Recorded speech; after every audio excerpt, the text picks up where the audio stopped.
सुर्खियों में।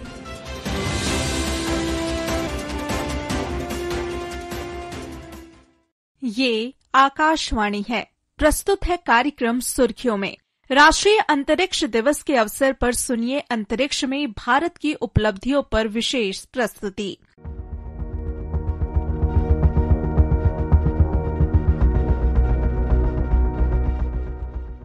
भारत की अंतरिक्ष यात्रा में आज का दिन बेहद खास है। साल 2023 में आज ही के दिन भारत के चंद्रयान 3 ने चंद्रमा के दक्षिणी ध्रुव पर सफलतापूर्वक उतरकर इतिहास रच दिया था। ऐसा करने वाला भारत दुनिया का पहला देश बना। कार्यक्रम में हम आगे बढ़ें इससे पहले याद करते हैं उन ऐतिहासिक पलों को जब चंद्रयान 3 ने चंद्रमा की सतह को छुआ था। जी हाँ, आप अपनी स्क्रीन पे देख सकते हैं कि हम lander module People are applauding. Let us all wait to hear from the Secretary Department of Space and Chairman ISRO, Shri S. Somnath. Lander module पूरी तरह से सेफली और सॉफ्टली चंद्रमा की सतह पे लैंड हो चुका है। ये हम लोगों के लिए बहुत ही गर्व की बात है। हिंदी में एक कहावत है कि चंदा मामा दूर के, लेकिन अब हम ये कह सकते हैं कि चंदा मामा अपने घर के। बहुत ही उम्दा। The hard work of the entire ISRO community has come to fruition.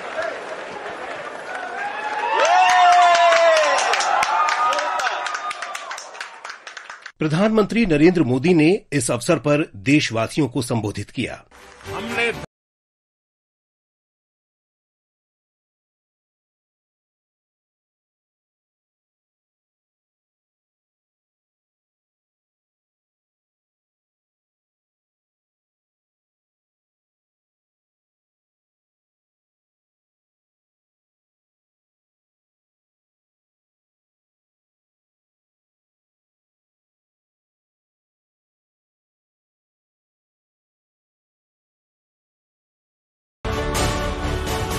दिन इस बात का प्रतीक है कि हार से सबक लेकर जीत कैसे हासिल की जाती है।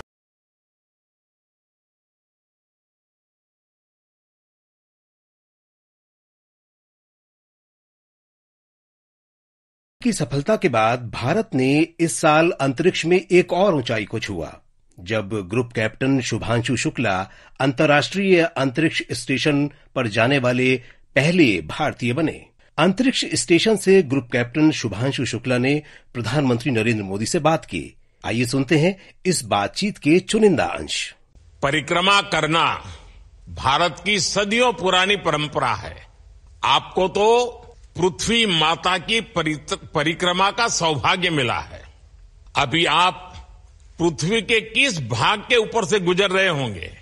जी प्रधानमंत्री जी, इस समय तो मेरे पास ये इंफॉर्मेशन उपलब्ध नहीं है, लेकिन थोड़ी देर पहले मैं खिड़की से विंडो से बाहर देख रहा था तो हम लोग हवाई के ऊपर से गुजर रहे थे और हम दिन में 16 बार परिक्रमा करते हैं। 16 सूर्योदय और 16 सनराइज और सनसेट हम देखते हैं ऑर्बिट से, और बहुत ही अचंभित कर देने वाला ये पूरा प्रोसेस है।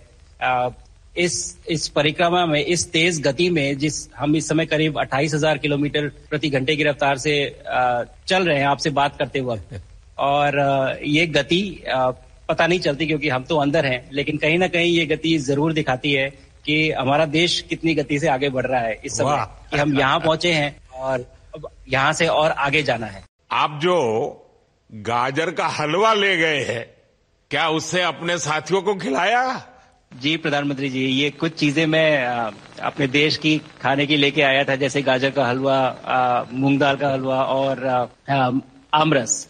और मैं चाहता था कि ये बाकी भी जो मेरे साथी हैं बाकी देशों से जो आए हैं वो भी इसका स्वाद लें और चखें, जो भारत का जो रिच कुलिनरी हमारा जो हेरिटेज है उसका एक्सपीरियंस लें।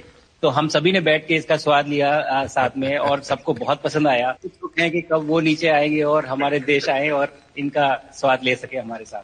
ग्रुप कैप्टन शुभांशु शुक्ला ने न सिर्फ 18 दिन अंतर्राष्ट्रीय स्पेस स्टेशन में बिताए, बल्कि आगामी गगनयान मिशन और भारतीय अंतरिक्ष स्टेशन मिशन के लिए भी बुनियादी अनुभव प्राप्त किए।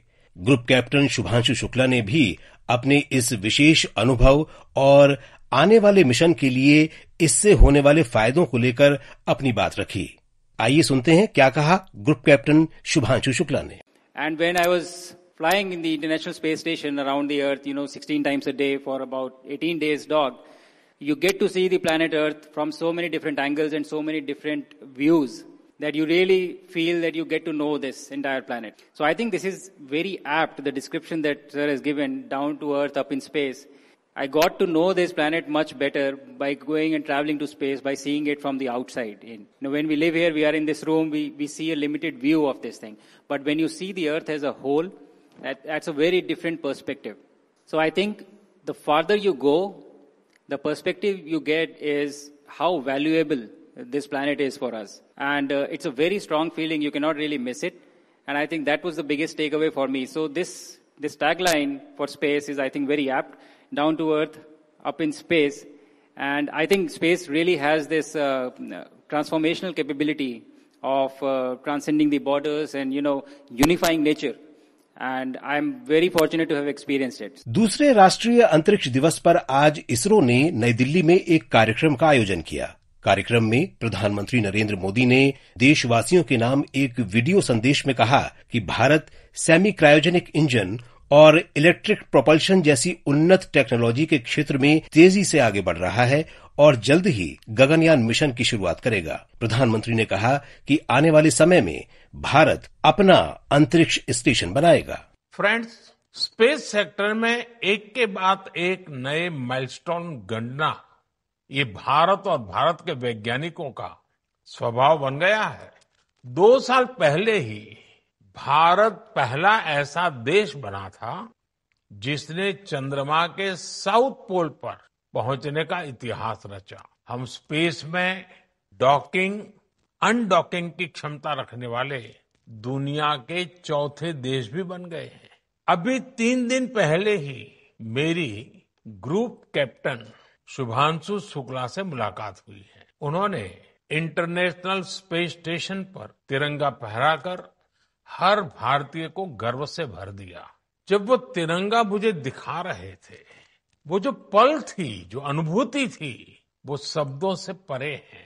ग्रुप कैप्टन शुभांशु से हुई चर्चा में मैंने नए भारत के युवा के असीम हौसले और अनंत सपनों को देखा है। इन सपनों को आगे बढ़ाने के लिए हम भारत का एस्ट्रोनॉट पूल भी तैयार करने जा रहे हैं। मैं आज स्पेस डे पर अपने युवा साथियों को भारत के सपनों को उड़ान देने के लिए इस एस्ट्रोनॉट पूल से जुड़ने के लिए आमंत्रित करता हूं। साथियों, आज भारत सेमी क्रायोजेनिक इंजन और इलेक्ट्रिक प्रोपल्शन जैसी ब्रेक थ्रू टेक्नोलॉजी में तेजी से आगे बढ़ रहा है। जल्द ही आप सब वैज्ञानिकों की मेहनत से भारत गगनयान की उड़ान भी भरेगा। अगर हम भारत के अंतरिक्ष कार्यक्रम को देखें तो इसकी शुरुआत 1960 के दशक में हुई थी। 1962 में भारतीय राष्ट्रीय अंतरिक्ष अनुसंधान समिति इनकोस्पार की स्थापना हुई। बाद में 1969 में इसकी जगह भारतीय अंतरिक्ष अनुसंधान संगठन इसरो बना। यहीं से भारत की अंतरिक्ष यात्रा ने असली उड़ान भरी। भारत का पहला उपग्रह आर्यभट्ट 19 अप्रैल 1975 को सोवियत संघ की मदद से अंतरिक्ष में भेजा गया। इसका नाम महान गणितज्ञ और खगोल शास्त्री आर्यभट्ट के नाम पर रखा गया था। ये उपग्रह भारत के लिए अंतरिक्ष क्लब में पहला कदम था। आर्यभट्ट के बाद कई बड़े मिशनों ने भारत को नई ऊंचाइयों पर पहुंचाया। इसरो ने 1980 में SLV-3 प्रक्षेपित किया, जो देश का पहला स्वदेशी रॉकेट था। इसने रोहिणी उपग्रह को अंतरिक्ष में पहुंचाया। इसके बाद साल 1994 में PSLV का सफल प्रक्षेपण हुआ। इसे भारत का वर्क हॉर्स रॉकेट भी कहा जाता है। पीएसएलवी ने भारत और दुनिया के सैकड़ों उपग्रह सफलतापूर्वक लॉन्च किए हैं। 2008 में भारत ने अपना पहला चंद्र मिशन चंद्रयान-1 भेजा। इसने चंद्रमा पर पानी के अणु खोजे, जो अंतरिक्ष विज्ञान की सबसे बड़ी खोजों में से एक है।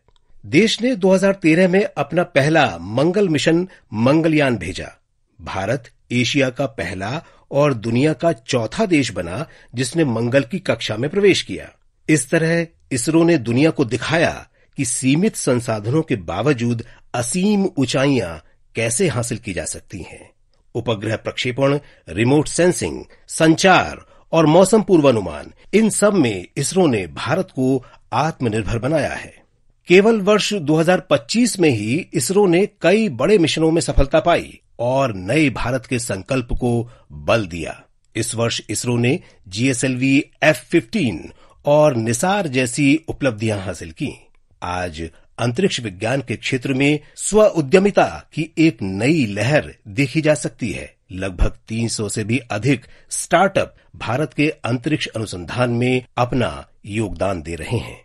आज स्पेस डे के दिन मैं देश के स्पेस स्टार्टअप से कहूंगा, क्या हम स्पेस सेक्टर में अगले 5 वर्षों में 5 यूनिकॉर्न खड़े कर सकते हैं? अभी हम भारत की धरती से साल में 5-6 बड़े लॉन्च देखते हैं। मैं चाहूंगा कि प्राइवेट सेक्टर आगे आए और अगले 5 साल में हम उस स्थिति में पहुंचे कि हर साल 50 रॉकेट लॉन्च कर पाए, हर सप्ताह एक। इसके लिए देश को जिन नेक्स्ट जन रिफॉर्म की जरूरत है वो करने का सरकार का इरादा भी है और इच्छा शक्ति भी है। मैं आपको विश्वास दिलाता हूं, सरकार हर कदम पर आपके साथ खड़ी। ये उपलब्धियां केवल तकनीकी सफलता नहीं, बल्कि आत्मनिर्भर भारत के सपने की सजीव तस्वीर है। अंतरिक्ष कार्यक्रम केवल उपग्रह भेजने तक सीमित नहीं है। आज हमारे किसान मौसम पूर्वानुमान से लाभ ले रहे हैं, मछुआरों को समुद्र में सही दिशा मिल रही है, विद्यार्थी दूर दराज क्षेत्रों में ऑनलाइन शिक्षा पा रहे हैं और डॉक्टर टेलीमेडिसिन से इलाज पहुंचा रहे हैं। आपदा प्रबंधन में भी उपग्रह हमें समय रहते सतर्क करते हैं। ये सब संभव हुआ है हमारे वैज्ञानिकों के अथक प्रयासों से। अंतरिक्ष में हमारी बढ़ती क्षमता हमें सामरिक रूप से भी सशक्त करती है। हाल ही में इसका प्रमाण हमने ऑपरेशन सिंदूर में इसरो की भूमिका से देखा। भारत अंतरिक्ष में न केवल लगातार आगे बढ़ रहा है, बल्कि दिन प्रतिदिन नई ऊंचाइयों को छू रहा है। इसरो की सफलताएं मेक इन इंडिया को बढ़ावा दे रही हैं। सरकारी और निजी कंपनियां अंतरिक्ष क्षेत्र में योगदान दे रही हैं, रोजगार के नए रास्ते खुल रहे हैं। भारत अब अंतरिक्ष में नए भारत की इबारत लिखने की ओर आगे बढ़ चला है।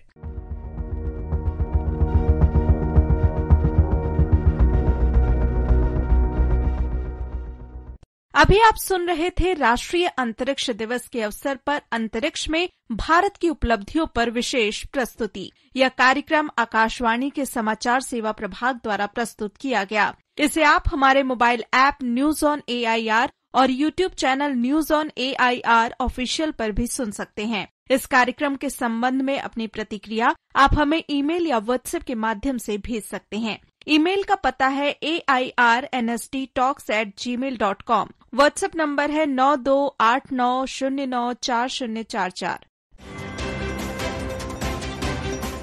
सुर्खियों में